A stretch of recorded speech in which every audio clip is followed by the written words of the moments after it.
Andre, how's it going? Hey man, it's Red October. I got my red on. I'm ready to see the Phillies get these bastards off their back. And we got the Eagles tonight, man. It's a great night for Philadelphia sports. It's a great night for sports in general. But I'm doing great and I'm very pleased right now. I'm very pleased. Yeah, Philadelphia's got to be a town on fire. Obviously, we've talked about this, all season long. There's a special grit to the Philadelphia Phillies that I think just other teams, for example, the San Diego Padres, just do not exhibit that same level of clutch, grit, toughness, whatever you want to say, locked in. So, what have you seen from the Kyle Schwarbers and all the rest of them to sort of like keep pushing the Phils to where they're now at? Well, like I told people before in the Atlanta series, Kyle Schwarber, he don't do too well against the Braves pitching, but we had other players step up.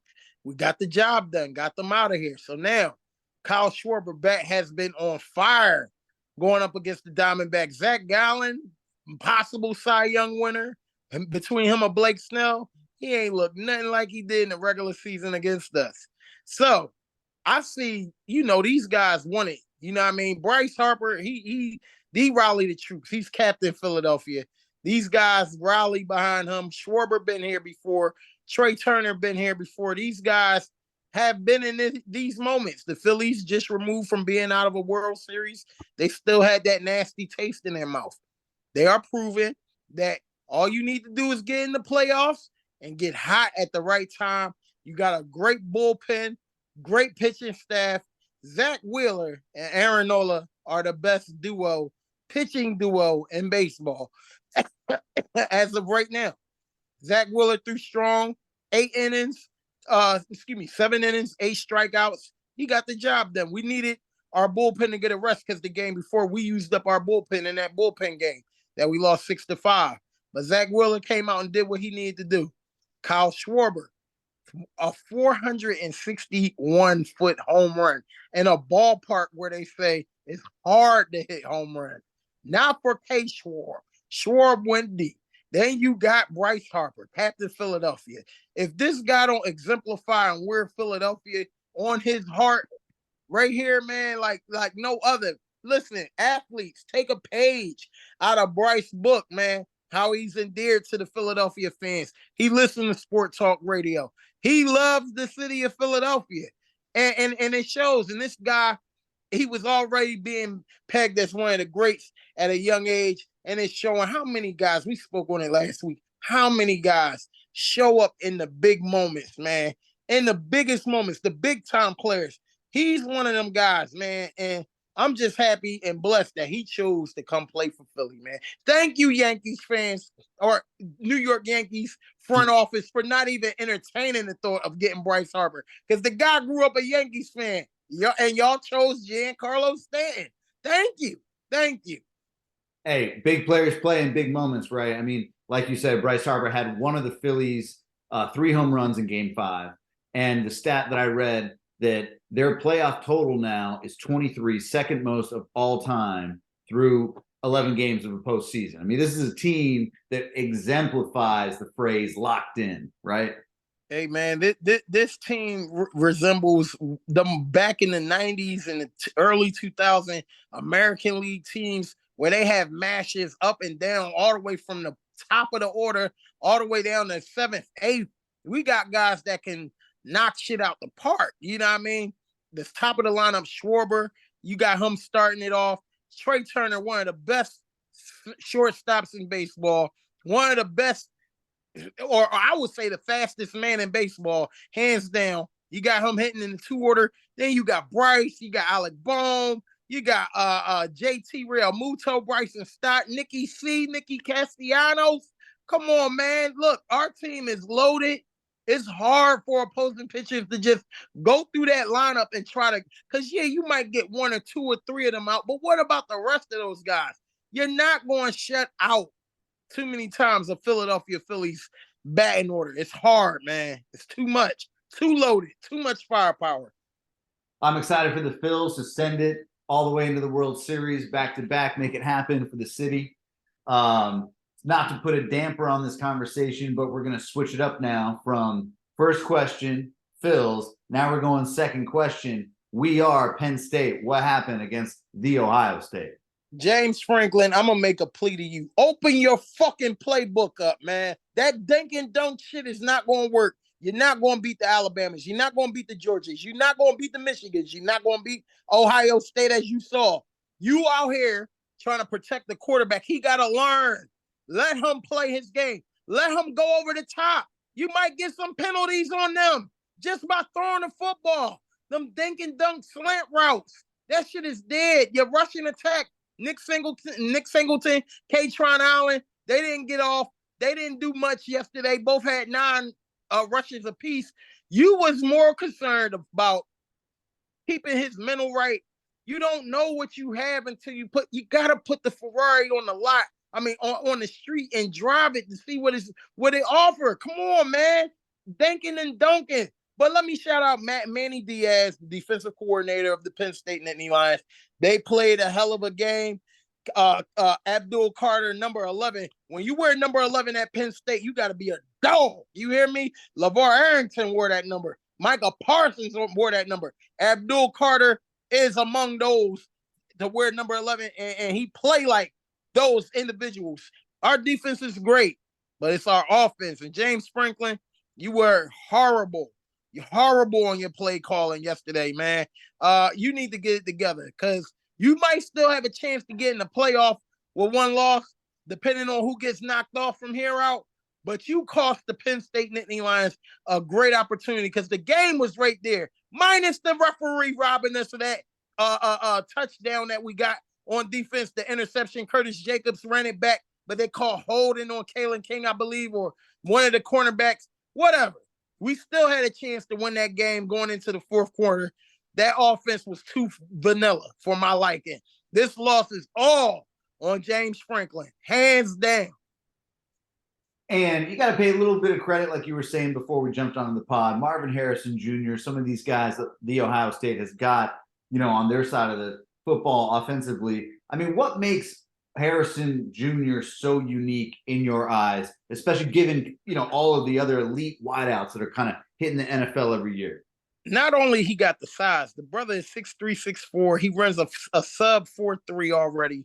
He's fast. He's athletic. And his father was Marvin Harrison, one of the greatest route runners in football. So he had route running instilled in him at an early age by one of the best. Marvin Harrison is big. Marvin Harrison Jr. is bigger than his dad too. On top of that, so we're talking about somebody that has like the Randy Moss build with the Marvin Harrison footwork. He single-handedly beat us yesterday. You don't have Marvin Harrison out there doing what he's doing yesterday. Ohio State loses. Marvin Harrison Jr. single-handedly beat Penn State. They couldn't stop him. They played in man coverage. Anytime they were in man coverage, the quarterback was hitting him. I mean, I would too. These guys, man, they played a great game. But Marvin Harrison, that just shows you the level of talent. That's why he will go in the top 2 in the NFL draft.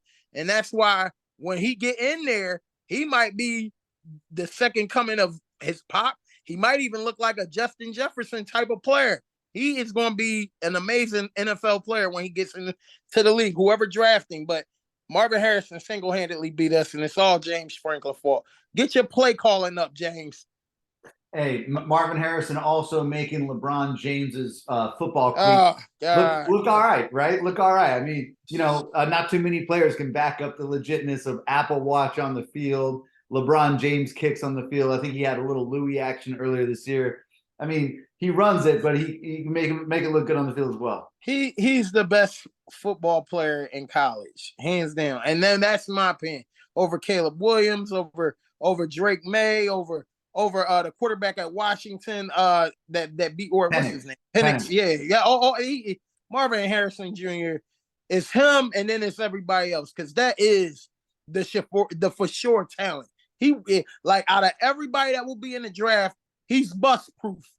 There ain't too many bust proof players that get drafted, that come in the draft. He is bust proof, pause, but he is. Nobody, I don't see him taking a step back. Like maybe like let me name some running wide receivers from back in the day. What's my guy name from Michigan State, man? He was drafted, Charles Rogers of the world. I don't see him taking that dive like that Mike Williams out of USC. No, this guy's the real deal. He Andre Johnson-esque, Randy Moss-esque. He got all of that with the footwork of Marvin Harrison Sr. This guy's incredible, man. And I still hate the Buckeyes. Fuck Ohio State to the death of me, man. But great game. Y'all deserved it. And real quick, let's say that you are the GM right now of the Chicago Bears. Number 1 pick falls into your lap. Who are you taking with the first pick? You know, they're going to say quarterback always supposed to go first, but I'm going to go against conventional thinking. Give me Marvin Harrison Jr., and that's going to unlock what you want out of Justin Fields. If he have that, opposite with DJ Moore, Mooney, you put a nice little running back around behind him, fill up that offensive line in the draft, you looking at somebody that could, you know, potentially give Detroit a problem over there in the NFC North. That is just all about your drafting, man. But for me, I'm taking Marvin Harrison over everybody, man. True. I'm right there with you. I think that he's a bona fide playmaker amongst bona fide playmakers. Kind of interesting that Caleb Williams all of a sudden just drops one against, not like Utah is a slouch or anything like that, but you know, like we were saying, they had no business losing to them, and they were at home, if I'm not mistaken. Don't make no excuses for them, bro. They shouldn't have lost. Caleb Williams was out there throwing ill-advised throws. He looked horrible. He's not winning the Heisman this year. Enjoy your Dr. Pepper, but she ain't getting no Heisman this year. But he will be the number 1 pick in the draft. He has all the arm talent.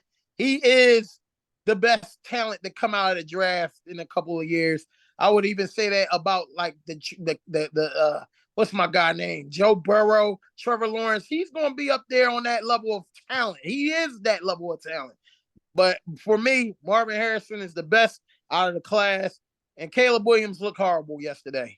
Horrible. All right, moving on to the prediction phase. We're talking Philadelphia Eagles against the track team, otherwise known as the Miami Dolphins. So this is going to be a heavyweight slugfest, like you said. You got a serious bunch of athletes on both sides of the football in both these squads. But obviously the speed is well known on the Dolphins. What do the Philadelphia Eagles have to do to slow this team down? We got to get in there and penetrate. Get them B-gats. Fuck shit up on the line. The game is won in the trenches. So Miami, here's a factor. It's a little cooler over here. Over there in Miami, nice weather or whatever. Let's see how that weather play in. You know, these guys is Floridians. They like that sunny weather, but it's gonna be cold. It's gonna be loud. It's gonna be crazy tonight. I'm looking forward to seeing Jalen Carter out there causing havoc. Him, Jordan Davis, Brandon Graham, Josh Sweat.